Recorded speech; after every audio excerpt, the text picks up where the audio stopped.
అపోస్తలుడైన పౌలు గారు ఎఫెసీకి రాసిన పత్రిక 5వ అధ్యాయం 2వ వచనం. క్రీస్తు మిమ్మలను ప్రేమించి పరిమళ వాసనగా ఉండుటకు మన కొరకు తన్ను తాను దేవునికి అర్పణగాను బలిగాను అప్పగించుకొనెను. అలాగుననే మీరు ప్రేమ కలిగి నడుచుకొనుడి.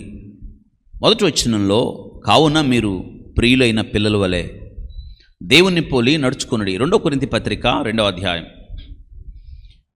15వ వచనం.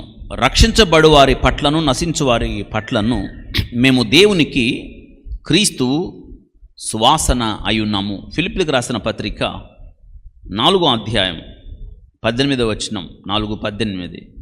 నాకు సమస్తమును సమృద్ధిగా కలిగి ఉన్నది మీరు పంపిన వస్తువులు ఎపఫ్రోదితు వలన పుచ్చుకొని ఏమీ తక్కువ లేకయున్నాను. అవి మనోహరమైన సువాసనయు దేవునికి ప్రీతికరమగు ఇష్టమునైన యాగమునై ఉన్నవి అని చెప్తున్నాడు ఇక్కడ. క్రీస్తు మిమ్ములను ప్రేమించి, ఆయనంట వాక్యంలో రాయబడింది పరిమళ వాసనగా ఉండుటకు. వాక్యంలో విన్నది అదే. మనం దోర్కా జీవితం పరిమళ భరితం. ఎలా అంటే ఆమె సత్క్రియలు ఆమెను పరిమళ భరితమైన జీవితంగా మార్చివేశాయి ఆమెను. వింటున్నారా? క్రీస్తు అంట మనలను ప్రేమించి పరిమళ వాసనగా ఉండడానికి మన కొరకు తను తాను అప్పగించుకున్నాడు. మరి మనం అప్పగించుకోవద్దా? మరి అలాగుననే ఆ కొనసాగింపులో మనమంట చూడండి, ప్రేమ కలిగి నడుచుకునుడి. ప్రేమ కలిగి నడుచుకో. అలాగుననే క్రీస్తు నిన్ను నన్ను ప్రేమించే, ఏ ప్రేమతో మనం ప్రేమించబడ్డామో ఆ ప్రేమ పరిశుద్ధాత్మ ద్వారా మన హృదయాలలో కుమ్మరించబడిన తరువాత అదే ప్రేమను మనం చూపించాలి. అదే వాక్యం చెప్తుంది. అందుకే పౌలు గారు అంటున్నాడు, మేము క్రీస్తు సువాసన అయి ఉన్నాము. మనం ఉన్నాము అలాగా.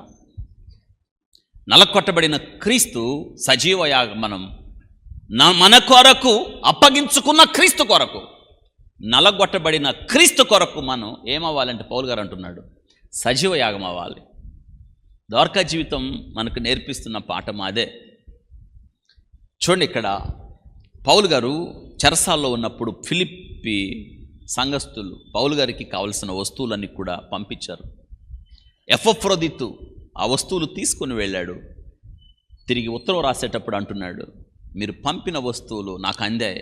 అవి మనోహరమైన, నువ్వు చేసే ప్రతి పని, నీ సత్క్రియ, నీ ప్రేమ, అనేకుల ఎడలను చూపించే ఆదరణ, అనేకుల కొరకు నువ్వు చేస్తున్న ప్రతి ఒక్క పని దేవుడు ఎంతగా ఆనందిస్తాడో తెలుసా? మనం చేసే ఈ పని క్రీస్తు కంట సువాసనగా ఉంది. అలాగున్ననే మీరు ప్రేమ కలిగి నడుచుకొనుడి అని చెప్తున్నాడు. కాబట్టి ఈ వాక్యం ద్వారా మనం తెలుసుకోవాల్సిన విషయం ఏమిటంటే, పరిమళ భరితమైన క్రీస్తు మన కొరకు ఆయన దేవునికి బలిగా అర్పణగా అర్పించుకున్నాడు. మరి మనం అప్పగించుకోవాలి. అప్పగించుకొనుట. ఈరోజు మనం ఆయనకు అప్పగించుకోవాలి. ఆ ప్రేమ, క్రీస్తు మనలను ఏ ప్రేమతో ప్రేమించాడో ఆ ప్రేమ కలిగి నడుస్తూ మనం అనేకులకు ఆ ప్రేమను చూపించుటలో ఒక శ్రేష్టమైన కార్యం ఏంటంటే సత్క్రియలు. అప్పుడు సత్క్రియలు చేద్దాం. మనము అలయక మేలు చేద్దాము, ఎందుకంటే తగిన కాలం మందు కోత కోస్తాం. అటువంటి కృప దేవుడు మనకి దయచేయునుగాక.